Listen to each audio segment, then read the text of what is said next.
Welcome to the Great Birth Rebellion podcast. I'm your host, Dr. Melanie Jackson. I'm a clinical and research midwife with my PhD, and each episode I cast a critical eye over current maternity care practice by grappling with research and historical knowledge to help you get the best out of your pregnancy, birth, and postpartum journey. Welcome everybody to this episode of the Great Birth Rebellion podcast. Today, we are talking about what happens to you if you choose to decline a recommended procedure or any recommendation during pregnancy, labour, birth, or afterwards. What happens when you say no to something that your care provider offers to you or recommends to you? And if you've been listening to this podcast for a while, you know that there are lots of options available to you throughout your maternity care, and that despite what is usually on offer, you can choose not to accept some of the management options during your pregnancy, birth, and postpartum. Women have an absolute right to choose to accept or decline any medical recommendations. There is no law stating that women have to accept medical advice, even if their preferences appear to endanger themselves or their babies. So legal and social rights are in favour of women's autonomy, and you are the authority in your decision-making in the eyes of the law, but also in the eyes of hospital policy. However, in reality, women experience a lot of difficulty when they decline medical care because there's a power imbalance. And while on paper you have the right to decline, in reality, women don't feel that it's that easy to do. So let's talk about that, and let's talk about what will happen to you if you decline. That's what this episode is about. And also, super quick reminder that this podcast is completely free to you, the listener. And I thank you for being here. Of course, while this podcast is free to you, it's not free to me to provide it. I love making these episodes and I will continue to do it forever for as long as people will listen. But to you, the listener, if you've gotten something out of it, anything out of this podcast, if that you felt the benefits of the podcast, consider wearing the rebellion and heading over to thegreatbirthrebellion.com and purchasing some merch. You can wear it or use it. We've got top quality totes and t-shirts, carefully selected thermal mugs and drink bottles. And even if you don't use it, maybe you can gift it to your care provider, make your partner wear it, put some on your baby shower gift list, into your birth bag, wherever it is you're going. Purchasing merch is a grassroots way of supporting the work of this podcast, and all the profits are reinvested into the podcast. It's easy to order online, and if you're overseas, the international postage can be a little bit of a killer. But if you order over $100 worth of merch, the postage is equivalent to local postage. So just grab a few extra things for your friends instead of paying the postage. And so purchasing and using podcast merch directly supports the ongoing work of this podcast, and it gets the word out so more women and maternity care workers discover the message of the Great Birth Rebellion. Imagine the impact of wearing a Great Birth Rebellion shirt to work if you're a care provider, or to your antenatal appointments or your birth. It really sends a strong message that you are informed and ready to advocate for yourself and your clients. So all the details are in the show notes below. You can purchase at thegreatbirthrebellion.com. Now let's get into this week's episode. What you might expect to happen if you say no thanks to some routine maternity care or testing or screening or treatments. What might your care provider's response be if you decline something? So what happens to you will be different depending on the place in which you're giving birth or whether or not you know your care provider. The experience will be different if you know your care provider and you are in a birth location that you have consciously chosen. And it will be different again if you're giving birth in a public hospital with standard care where you don't know the person caring for you in labour. So there are definitely going to be midwives and other maternity care providers and birth workers who might feel bothered by how hard-hitting this episode is going to be, you might feel like I'm aiming this dialogue and the comments at you. Please know that my intention is to give women listening an understanding of what they're up against if they want to have a birth within the system where they are fully in control of their decisions and what happens to them. If you're listening as a care provider and feeling offended, that's work for you to do. That's on yourself. This podcast is written with women in mind who are receiving care. So there's a very good chance that I haven't considered the feelings of midwives, obstetricians, and birth workers as I write this. I am most definitely hyper-focused on what I want to share with women. I won't be apologizing for your feelings in this episode if you're a care provider and feeling like this episode is too much. It wasn't written for you. It's written for women. The other comments I'm sure I'm going to get after this episode is that I am trying to frighten women and that I shouldn't be doing it because then they'll be extra scared to come to the hospital. I'm not trying to frighten women. I'm trying to let them know what they are up against. So if this frightens you, then maybe you do have something to be scared of. Consider that. The only motivation that I can think of to withhold this information would be because we don't want women to know this is how the system works, so that we can hoodwink them at the end and they're not prepared to defend themselves. That's the only reason I can think of as to why we shouldn't share the information that I'm about to give you in this podcast episode. So this episode is an opportunity for women to hear and understand the psychology and the setup of the maternity care system and understand why, when you decline care recommendations, a simple and straight no is often not effective. You might need other strategies to help navigate these situations, particularly if you're in labour, because of how the system is set up. So I'm here to tell you how the system works so that you can navigate it to get the things that you want out of your labour and birth. So let's recap how the maternity care system works. And I know this isn't going to apply to everyone. You might be out there, you're planning a home birth or a hospital birth with a private midwife who you have chosen and who gets you. You might have found your way into a publicly funded home birth program or midwifery care program where you know your midwives. You might be able to access your chosen obstetrician who listens to you and respects your decisions. If this is you, you are about 30% of the Australian birthing population who have been fortunate enough to access continuity of care with a chosen care provider in a location that you have chosen.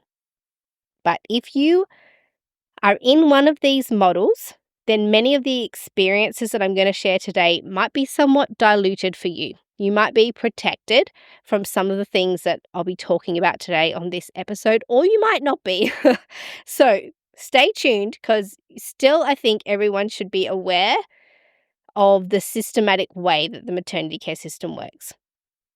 So the number one protection for your autonomy during your maternity care is if you receive continuity of care from a known and chosen care provider. Hands down, the research says that you are going to be the most satisfied, feel the most heard, feel most in control of your decisions, and ultimately feel less trauma and more autonomy in your experience. This episode is still for you, of course, if you are the 30% of women who have managed to get access to one of these gold standard maternity care options.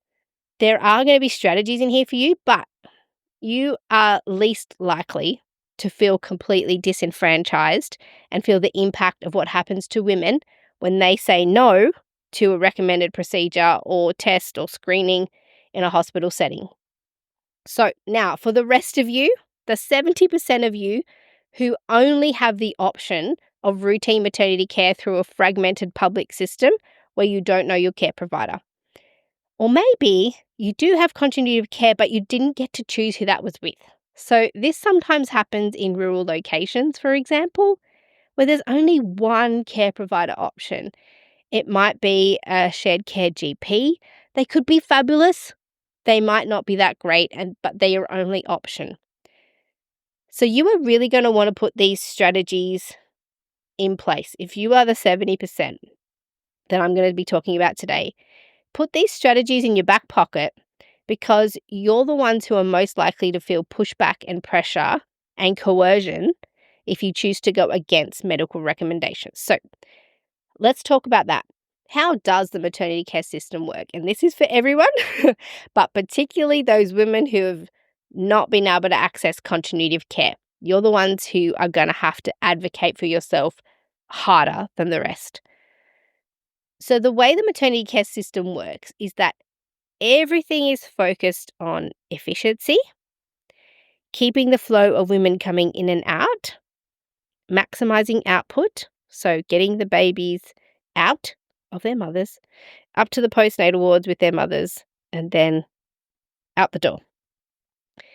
The maternity care system is designed to streamline this process as best as possible. So all the staff know their place and function, and they're tasked with not only looking after you, but ensuring that the system works. Now, I don't want to sound crass, but the way it's been described by other authors before me, and, it becomes obvious, and it will become more obvious as the podcast goes on, is that the system is set up a little bit like a factory.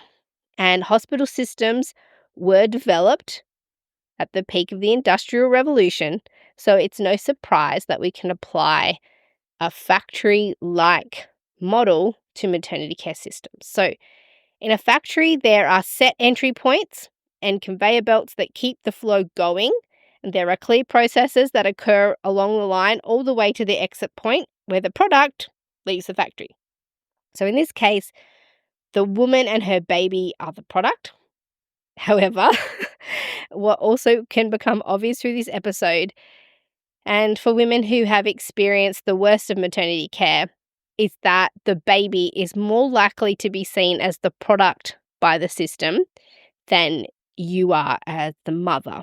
So if you are encountering care that seems like it's not very caring, consider the possibility that your care provider is prioritizing your baby as the product, I'm using inverted commas, your baby as the product over you as the priority. So as I speak here, just please know that the system is bigger than the staff. I'm not saying that individual staff work this way or even endorse the system, but the system that governs the staff, including midwives, obstetricians, pediatricians, special care nurses, all of them, the system is set this way and they come into that. They're expected to uphold that system.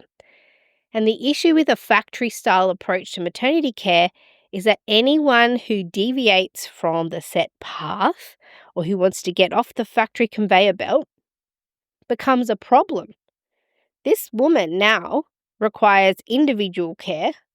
She's declined the standard care, the conveyor belt care. She's hopped off the usual path and now requires managing, again, inverted commas, managing differently to the women who have elected to accept the standard care that is offered in the maternity care factory. Some maternity care providers love this. They love it when women challenge the system and they choose their own path. They love caring for these women because they just love seeing a woman in her power with her own autonomy. But others will get very frustrated by this and they will apply resistance to your choices and your autonomy. They want you to stay on the conveyor belt, stop causing a problem, stop disrupting the factory conveyor belt, stop disrupting the system. However, the law is on your side. You have a right to get off the standard care pathway, but the system doesn't really have a set process to deal with this. They would prefer that you took the path of least resistance and follow their path for you. Follow the way that their system is set up. Now, the fundamental issue with this systematic factory approach to maternity care is that it's a one-size-fits-all model and it struggles to provide opportunities for women or midwives to individualize the care for the individual woman's needs. So midwifery programs and home birth programs and private care providers such as obstetricians and midwives can do this better because they're not part of a very fixed system. The model that they work in allows some flexibility with time and with strategy. The autonomy of the care provider is more respected. They can make decisions that are based on the woman's individual needs, rather than based on the factory expectation and the conveyor belt expectation of the one-size-fits-all model. So the first point I want to make is that although legally, and even it's written into policy, you do have a right to choose or decline any option available to you within the system. But if you choose the one that goes against the usual expectation within the hospital, you will, or your midwife will, encounter some pushback. Not always. Some of you are listening and thinking, no, I said no and everyone was cool with it. That doesn't happen in my hospital. That doesn't happen where I gave birth. It could definitely be that way, but I'm giving some worst case scenarios here so that at least you know that saying no won't always be easy or acceptable in a hospital setting. I desperately hope it is. I desperately hope that in this episode, I'm completely wrong and that you out there, whenever you say no or you choose to change the path of your care, that your care providers are accepting and help you get everything that you want. That would be amazing. The problem is that that's not reality for the vast majority of women. So that's where I'm going with this episode. I will definitely be talking in worst case scenarios. So just be aware of that as you're thinking, no, that's not how it is. In fact, saying no is so abnormal, and I dare say it's unacceptable in a hospital setting, that many hospitals have a specific policy of what to do if a woman declines the recommended pathway. So it's not as easy as saying no and the midwife just going, okay, no problem. There is actually a written process and a policy that your care provider is expected to follow in the event that you say no to something that is usual practice. So just think on that for a minute. They had to write a policy of how we're supposed to care for women when they decline recommended care. What that implies is that you've gone outside of the usual practice, and we need a process for dealing with that. A new conveyor belt in the factory to deal with the women who chose a different path, who chose their own path. So if you don't believe me on this, you'll see a number of examples that I provided in the resource folder for you to have a look at. So if you've been following along in this podcast long enough, you'll know that there is a resource folder which contains the research papers that I use to create every single podcast episode. It's easy to get onto. You just join the mailing list, and every week you will get a link that gives you the resources for each episode. All the backlog is in there, so if you sign up, you'll get all the previous episodes' resources. So I've put those policy documents, examples of those, in the resource folder for you to have a look at. But in practice, it can actually be a different thing. So you might read those policy documents and they're not bad. They do uphold the right of women to say no and to make their own choices. And you'll see that many of them have those words in there. But the words say one thing, and in actual reality, the culture of the workplace where your care provider is working often is different to what the policy might say. So let's ask this question. Why, if I say no to something, is there going to be some resistance? And the answer to that is that there is a power imbalance between you and the system. The hospital venue is not your territory. You don't own that. You're out of your power zone. It's assumed that because you came there to have your baby, that you will submit to the type of care that's been offered in that facility. There's a basic assumption that because you are physically in the building, that you are a willing passenger on the factory conveyor belt. And the hospital system, and possibly your care provider, believes deep down that they are the expert over you, that is the best place and the safest place for you. And they'll assume that they know what's best for you and your baby. So if you choose against what's on offer, against what the experts are saying, then you're perceived as choosing the option that's not the best and not the safest. Of course, this isn't true because women are really clever and very capable of making decisions that best suit their individual needs. But to refuse a suggestion of an appointed expert in the room sends a message to them that you don't believe that they know what's best for you. And some people who bring ego to the birth space get offended by this. They genuinely believe that you're choosing something that's more dangerous. So when you challenge someone who's in power and who has authority, this creates resistance because of the inbuilt power imbalance. The system is designed to elevate the care provider to a position of expert, and that simultaneously disenfranchises the woman and reduces her power and her control and autonomy. And I know it sounds really harsh. I mean, there are some fabulous midwives and obstetricians who work in a way that buffer women from this, but I can tell you that these care providers are bearing the consequences of trying to give women their power back in the system. They are facing the resistance that women would normally face, and they're putting themselves in the firing line by advocating for the women under their care. And we know this. This is not me just throwing my opinion out. The research is telling us that these care providers who want to provide woman-centered care, who are on the side of the woman, they're so tired and exhausted by putting themselves in that role because they're trying to protect women. And in doing so, they're burning out and they're experiencing moral stress because they're constantly trying to balance the needs of the system against the needs of the woman.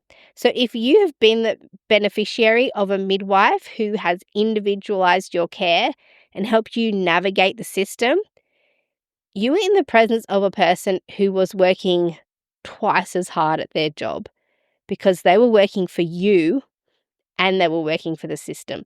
Some midwives and obstetricians only work for the system.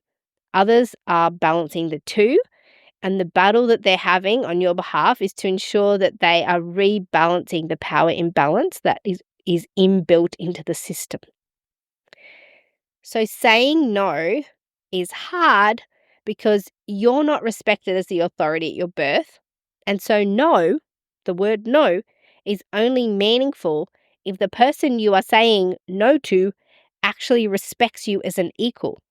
But as it stands, there is a power imbalance within the maternity care system. So your no is less meaningful. So my first point is don't assume your no to mean something. You saying no could just be seen as a hurdle to your care provider, something they're going to have to work out how to get around and how to overcome. It's not necessarily if you say no that's going to be respected because there's a power imbalance. You saying no can be a trigger for a process that we call the escalation of care. There are escalation of care policies. However, they may not be a policy written around this in a hospital, but I can tell you that if your initial care provider is not accepting of you saying no, or they feel like you're making a decision that's against hospital policy or against their personal opinion about what you should choose, they will escalate this circumstance. And I'm going to use an example of vaginal examinations during labour. So here's what I mean when I say escalate, the escalation of care process. And you can apply this to any scenario. I'm going to just choose a scenario here just to tell a story. So let's say that in this circumstance, you've gone into hospital in labour and you're planning a VBAC, a vaginal birth after cesarean. Again, just as example, a case study. In the hospital factory, if you're planning a VBAC, you go down the VBAC conveyor belt, which only goes for about 8 to 12 hours. And this production line issues you with a continuous CTG for fetal monitoring. On this particular conveyor belt, you may or may not be allowed to use water for pain relief, depending on the hospital and depending on your care provider. You'll be given an IV cannula for just in case, and your progress will be tracked by regular 4-hourly vaginal examinations. This is just some of the things that will be offered to you on the VBAC conveyor belt. But because the VBAC conveyor belt has a time limit, if you haven't had your baby by the time you get to the end of the conveyor belt, you'll be moved to another conveyor belt, maybe the operating theatre conveyor belt. So, let's say you're on the VBAC conveyor belt and you say no to the 4-hourly vaginal examinations, which are used to check the dilation of your cervix. So that's our scenario. You've said no. Now, the person caring for you, probably, a midwife if you're in the public system, is the bottom of some kind of workplace or structural hierarchy. And yes, hospitals work under a hierarchical model. This is no secret. And when you say no, there's a process where maybe they'll have a conversation with you about it. Sometimes midwives will say, look, I'm going to go out now and I have to tell this person and here's what's going to happen. But just know that you don't have to agree to this. They know the escalation process. And they are going out of the room to inform the next person in charge, the next person on the hierarchy. It might be a senior staff member who's supervising them, or the team leader for the day, or the educator, whoever's next in line. They'll let them know that they tried to offer you a vaginal examination and you said no. This next person in charge will most likely assume that either the offer of vaginal exam was not made in an effective way, maybe not with the right information or the right amount of persuasive force or the wrong words, and then they'll come in to talk to you. Now, this is the first stage of escalation. What's happening here is a second person is coming into your birth space to come and try and convince you to take the vaginal examination. This is the start of the escalation process for women who decline routine standard care. If you want something different than what is on your particular conveyor belt. And I know there are midwives listening to this knowing that they would accept the no and advocate for the woman when they go through the escalation process. And I know there are midwives out there who, if a woman says no, they will go to the next person, do some kind of fancy footwork to reduce the impact of the escalation process. You might have a great midwife who's willing to advocate for your decision to decline a vaginal exam, but you can't assume that that's going to happen. You need to be prepared for the scenario that you will trigger the escalation process and that someone is coming in to try and convince you to take the vaginal exam. This means that possibly a stranger is coming in to interrupt your labor flow and talk to you while you're trying to labor. They're going to interrupt your space again, pull you out of the labor zone by making you engage with them and having another discussion about the thing you just discussed with the previous care provider. And this is not what your brain wants to do. Your brain wants to stay in the limbic system, which is the part of your brain that governs the effective flow of labor. Every time you have to talk to someone, you get drawn out of the limbic system and into the frontal cortex of your brain. And that's where your decision-making skills reside, where the parts of your brain are that help you string together a thought or some words or make a decision. This part of your brain is supposed to be dozing while you're in labor. Low activity in the prefrontal cortex. Your limbic system is the most important part for labor, but every time someone comes in and wants to talk to you, you're being drawn back into your conscious prefrontal brain and out of the labor zone. And this can absolutely impact the progress and the events of your labor. So these interactions are impactful. And the job of the people around you and your support person or your doula or your midwife, your partner, your robust friend is to protect the space around you so that no one comes in and pulls you out of your limbic system and your labor zone. And so any strategies that you employ to keep taking back your power, you also want to be conscious that you want to minimize the interruption in your labor as much as possible. Yes, hold on to your power. Yes, get the things that you want, but also avoid too many confrontations where there's numerous people coming in and pulling you out of your labor zone.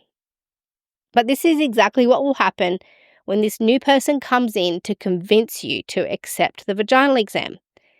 And if you hold your ground with this person, then the escalation process continues. And the other people that come in might be doctors, they might be another midwife in charge, and they start putting pressure on you with increasingly more coercive language until you finally relent, until you give up the fight and let them give you a vaginal exam just to get them off your back. Honestly, this is not my opinion, and it's not even just my experience, although I've seen it play out in front of my eyes time after time. This behavior is recognized and upheld by the research when we ask women what happens to them when they decline care. And again, you'll see all the papers for this in the resource folder. What happens to women that they've told researchers and they've collected these stories is that this escalation process ensures, and their care providers use coercive language to try and convince them to accept the medical care that they want to give the women. And women talk about this feeling like a constant fight, a constant battle in labour just to have their no respected. Hospitals don't deny that there's this escalation process. Some of them don't even realise it's a problem. But there are a few things that you can do. Instead of saying an outright no, you can do some things that might soften or dilute this escalation process, or you can prevent it from being triggered altogether. So if you are robust and okay with conflict and confrontation, and you're ready for this fight in labour, you could say, no, I don't want that, and don't send anybody else in to have this conversation. You could say that. But honestly, it gets people's back up. And so if you confidently stand in your power in a situation where the power imbalance is already not in your favour, then you've got to expect some resistance. So you might want to play the game a little differently in the interest of protecting your labour space. If you feel strong and capable of an outright no, please go ahead. If you are confident in your support team and that they can protect your space for you, you can do that. But lots of women aren't comfortable with that and they don't want to play it that way during labour. Some women prefer a more subtle and strategic methods to keep control and power, and that's completely fine if it's you.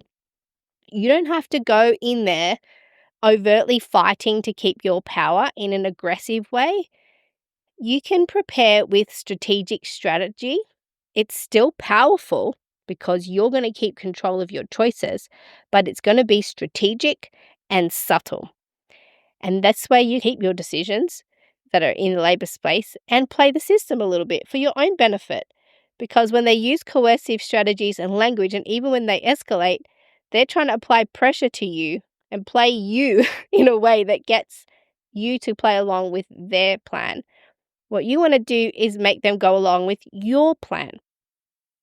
So here are a few strategies that you can use to keep hold of your power and hopefully avoid triggering an escalation process so that your birth space is protected. So the first strategy I call protecting your time bubble. So please know that in the system, that a real limitation of the factory process and of the conveyor belt is that there is a limitation on time. So once your labour starts to progress beyond the time that the system is comfortable with, maybe you've gotten to the end of your 8 or 12-hour conveyor belt, you're going to be recommended different things to try and manipulate your body to conform to the time expectations that that system, that hospital, that factory has. So the biggest power strategy you can employ is to protect your time bubble and buy as much time as you can in the least intrusive way possible. So one strategy, if we use the vaginal examination example, instead of saying, no, I don't want one, this conveys your desires, but it doesn't give your care provider any information about your future plans or preferences. And your care provider knows that during the escalation process, when they refer this on to the next person in the hierarchy, the making of a future plan is really important to the next person in the next stage of the escalation process. They're kind of less interested in your no and more interested in knowing, well, when will you accept this thing that we've offered? So to get around that expectation, so instead you could say something like, yes, I hear that you are offering me a vaginal examination now. I don't want one at the moment, but I'll reconsider in a few hours. And the other way you can go about this is to find out if this intervention, any intervention, is being offered routinely. So is this something you offer every woman at this point? Is this a routine vaginal examination? Or are you concerned about something? Is this an extra one? And so understanding, is this urgent or is this not urgent? Is this just routine on the conveyor belt? Is this the normal strategy? Will help you as you make your decision. But this phrase of yes, I hear that you're offering me a vaginal examination now. It says, yes, I heard you. I hear what you're offering. I don't want one at the moment. Okay, you've conveyed your preference, but I'll reconsider in a few hours. And now you've given them the plan. They're not giving you a plan. They're not going to say, hey, we'll come in 1 hour. You've given them the plan. They know you heard them, you received the information, you conveyed your message, and you've told them what the next steps are going to be. The fact that you intend to revisit the decision later, although it doesn't mean much to you, it means a lot to the people who are working in the maternity care system. No one knows what you might want in 2 hours, not even you might change your mind. You might want it in an hour, you might want it in 2 hours, you might want it in 4 hours. But it at least conveys the message. I'm not completely closed to this. I will reconsider it. And it can actually dilute the escalation process where the midwife and the system might be completely happy with this, that even if it is discussed outside of the room with another midwife and that your care provider says, hey, she says in 2 more hours, the other person, the next person who's escalated to might say, great, no problems, we'll reconsider then. So you've immediately given yourself a time bubble, more time for your body to work and function. You won't have the challenge of the escalation process where people are coming in and interrupting you because you've given them the terms of the next 2 hours at least. And just remember also, if you really don't want to be interrupted in labour, and I completely understand that, no one should be interrupted in labour. But if you don't want to have this conversation, then consider having your partner, your support person, or your doula to have this conversation on your behalf. So this strategy of asking for more time, it can be employed over and over and over to protect your time bubble. But there is another important element here, and it's the use of the word yes versus the use of the word no. Now, I posted a reel on Instagram about this a while ago on social media, and I received the most disgustingly phrased feedback from a few very angry women. A small number of women sent me the most hateful comments I've ever experienced on social media, and this post was about the use of the word yes. So I'm going to focus on the psychology right now of using the words yes instead of no. And I'm not going to go into full detail, but again, the paper that I'm referring to is in the resource folder. But there's MRI science that shows that when you use the word no compared to yes, a different part of the brain lights up in the people hearing the words. And these different parts correlate with different emotional responses in the person who's hearing it, and also different reaction times from the person hearing the word.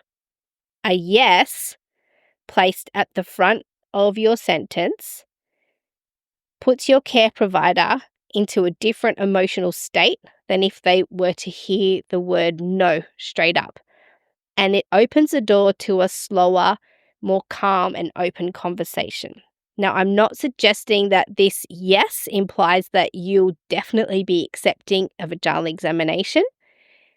The yes is simply placed as a strategic way to control the collective nervous system in the birth room and to keep it calm while you expertly and strategically navigate the power dynamics in the birth room. So this phrase, yes, I hear that you're offering me a vaginal examination now. I don't want one at the moment, but I'll reconsider in a few hours, completely dilutes the escalation process because you've kept the conversation non-confrontational. It's still relational, respectful. You've given the care provider your plan.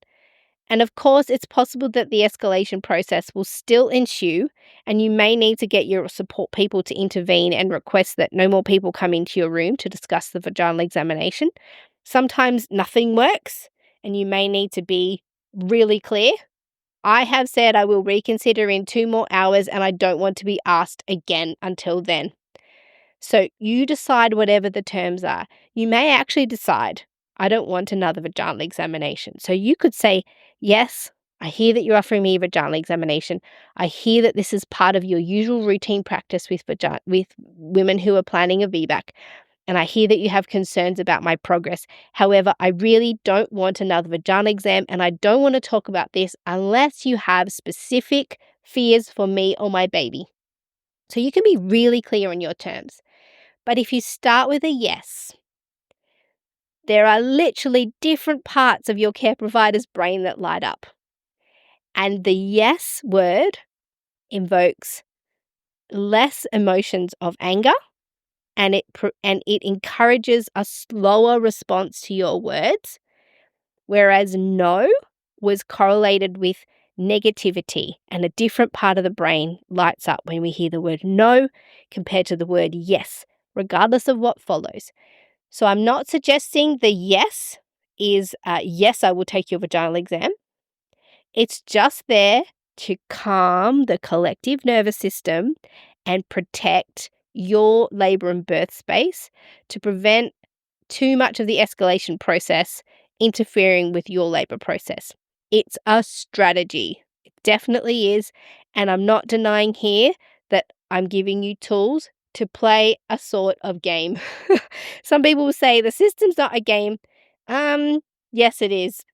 If you've ever experienced it, you'll know there are particular strategies that will help you get the birth you want in a hospital setting. So that's strategy 1, protecting your time bubble.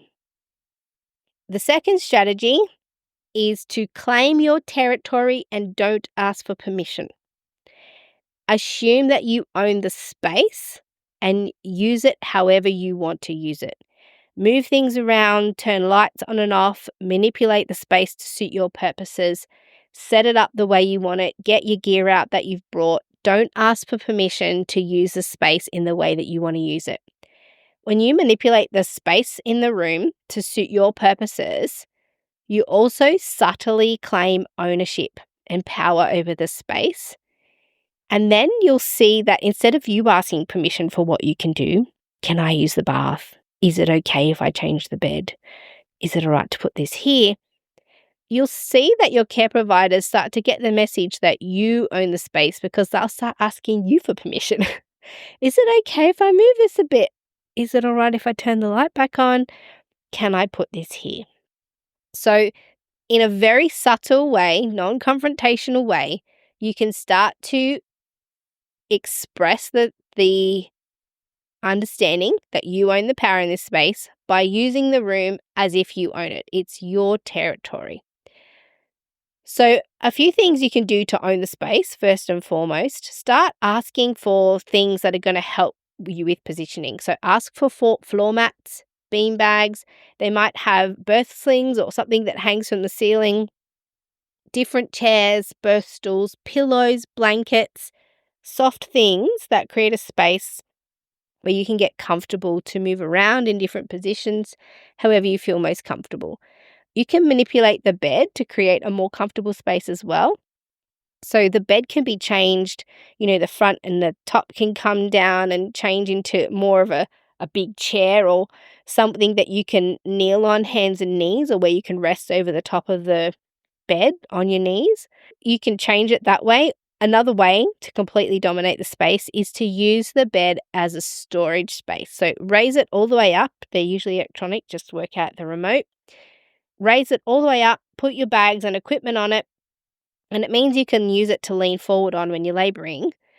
But it also makes it harder for care providers to suggest that, just hop up on the bed for something. They're a lot more resistant to use the bed. And again, I'm not going to harp on it, but there's a lot of literature written about the power of the bed and how when women are on it, again, that implies that the care provider who's standing above you has more power than you do on the bed. And the power, when you're on the bed, the power lies with the person who has got free movement around the bed and who's sort of up and looking over you. So if you can dismantle the power that the bed has in the room and over your birth, then again, that's you claiming and owning the territory of your birth. And if we go back to the circumstance and example I was using earlier of the VBAC, you might be told that you're not allowed to use the birth pool, for example, but that's okay because that's a rule for your care provider to follow. The policies are not written for you. So if your care provider says, look, our policy doesn't allow women who are having a VBAC to get in the pool, the policies aren't there to control you. The policies are there to control care providers. The policies are for your care provider to follow, not for you. So if you want to get into the water, don't ask for permission. Don't ask, can I get into the water? Just turn the bath on and get in there.